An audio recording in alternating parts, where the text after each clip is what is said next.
waaleykum salaam wa rahmatullahi wa barakaatu. waaleykum salaam wa rahmatullahi wa barakaatu. jërëjëf si Yaquba yaa ngi ñaan yu am solo ak laaj bu am solo yi nag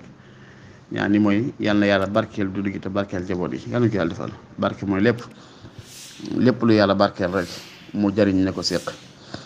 yoo xam ne bu barke duggee ci mbir dana ko sakkana ba lu ne xaj ca waaye bu génnee ci mbir dana ko néewal ba dara dootu ci xaj ak lu bari ci kaw kon nag yal na yàlla barkeel suñu lépp ñu wax amin ci ñaan yi nga wax ne yaa ngi laaj na nit ki dafa am suuf te amul moyen bay am nag koo xam ne am na jiw jumtukaay yi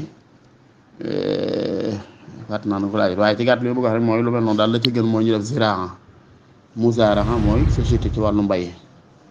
ak sharikatu fi ziraa noonu la ko monsieur Mara di waxee donc musaaraha mooy société ci wàllu mbay société ci wàllu mbay nag mooy nit kee mën naa andi aw jiwoom yow nga indi sa suuf bu ko defee ngeen bokk liggéey donte am na ci mazhab bi nag ñoo xam ne dañoo wax ne faaw dañoo war a boole aw jiwu bokk aw jiwu te boole ko waaye nag li gën a dëgër mooy kii mën na indi jiwu kii mën na indi aw jiwu kii indi suuf ñu bokk liggéey bu neet wàccee ñu séddoo ko ñu def sharik ko comme noonu ginnaaw kii bëgg naa bay te suuf kese la am kii bëgg naa bay te amul suuf waaye am na aw jiwu nan ñu boole rek daa am na ñoo xam ne dañuy wax ne faaw dañoo war a bokk aw jiwu jënd ko ba noppi ñu jaxase koy tekki waaye li nga dëgër mooy ni mu wax yi daggan na insha allahu taala nakee indi suuf muy lim